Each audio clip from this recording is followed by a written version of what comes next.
On November 24, 1971, at 4:35 p.m., a man who identified himself as Dan Cooper boarded a Northwest Airlines Boeing 727 Flight 305 from Portland International Airport to Seattle.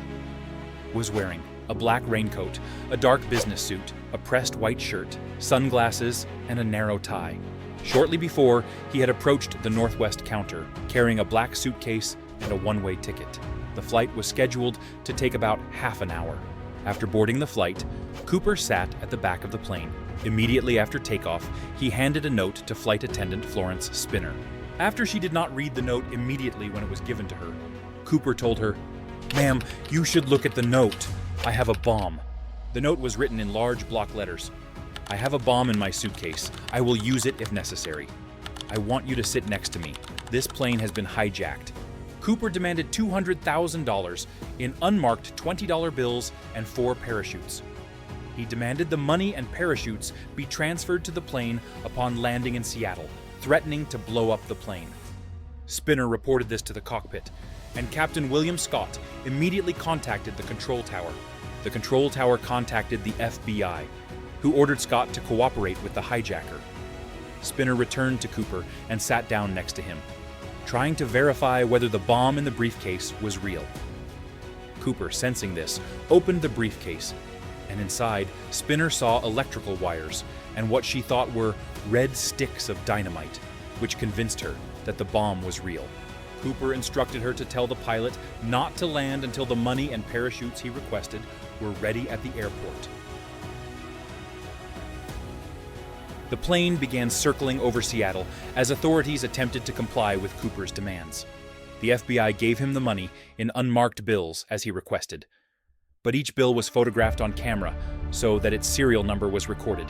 The option of providing him with defective parachutes was considered, but it was ruled out for fear that Cooper would take hostages with him if and when he jumped. One of the flight attendants, Tina McClure, who spent a lot of time with Cooper, commented that he was nice and considerate, and even asked for food to be brought to the crew immediately after they landed in Seattle. In contrast, FBI investigators claimed that Cooper was rude and used foul language. At 5:24 p.m., a message was received from the control tower that the hijackers' demands had been met, and Cooper allowed Scott to land the plane at its original destination, Seattle-Tacoma International Airport. The plane landed at the airport at 17:39, and Cooper ordered it to be driven to a remote area of the airport, and the lights dimmed to make it more difficult for snipers to fire at it. He then ordered one unescorted man to deliver the ransom and the 4 parachutes. Cooper released the plane's 36 passengers and Spinner. The remaining 4 crew members were not allowed to leave the plane. The passengers, unaware of the drama that had unfolded during the flight, were surprised to discover that the plane had been hijacked. FBI agents quickly discovered that one passenger, Dan Cooper, had not disembarked, and thus they realized that he was the hijacker. At 7:40 p.m., after refueling the plane and inspecting the fuselage, Cooper ordered Scott to take off. Immediately after the plane took off, 2 F-106 fighter jets from the nearby Air Force Base took off in its wake.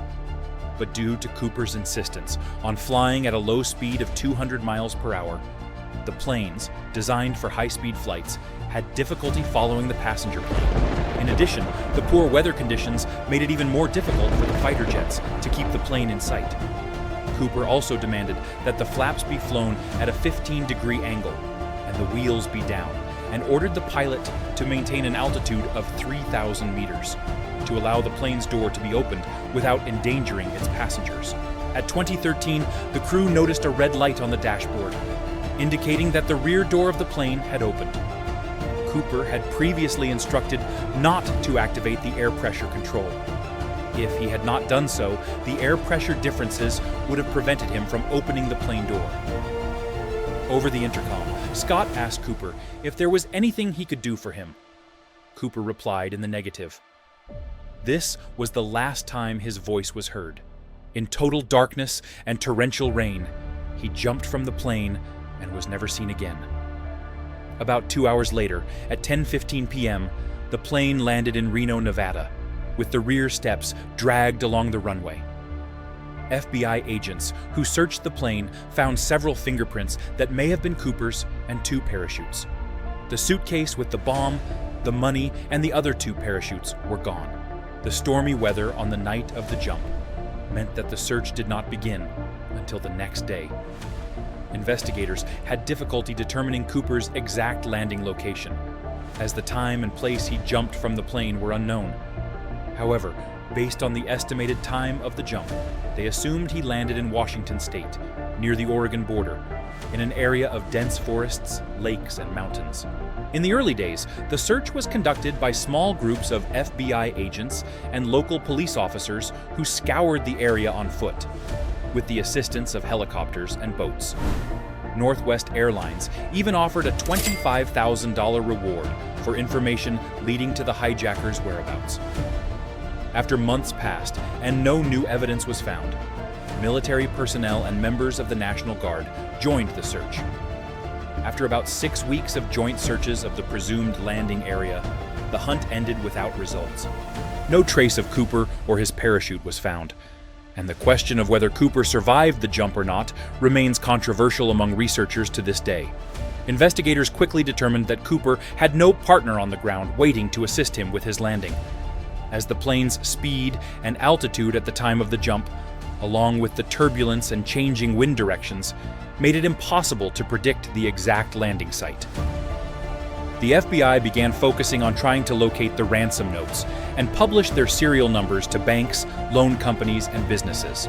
On February 10, 1980, the most significant breakthrough in the investigation occurred. Brian Ingram, an 8-year-old boy, was digging in the sand near the Columbia River and found 294 rotting $20 bills, totaling $5,880. The bills were found on the banks of the river, wrapped in rubber bands and buried 2 inches, 5 centimeters, under the sand. After checking the serial numbers of the bills, it turned out that they were part of the ransom given to Cooper 9 years earlier. Ingram took FBI investigators to the location of the money, but despite an extensive search, no more bills were found. On May 18th, 14 weeks after the money was found, Mount St. Helens erupted, blanketing the area in a thick layer of ash. Many believe this eliminated any chance of finding any additional evidence that might still be at the scene. Several researchers have hypothesized that Cooper did not survive the fall, and that his body and the bag containing the money are at the bottom of the river. Another theory holds that Cooper returned to the scene several years after the kidnapping and threw the money away to cover his tracks, or because he concluded that it was too dangerous to use the money.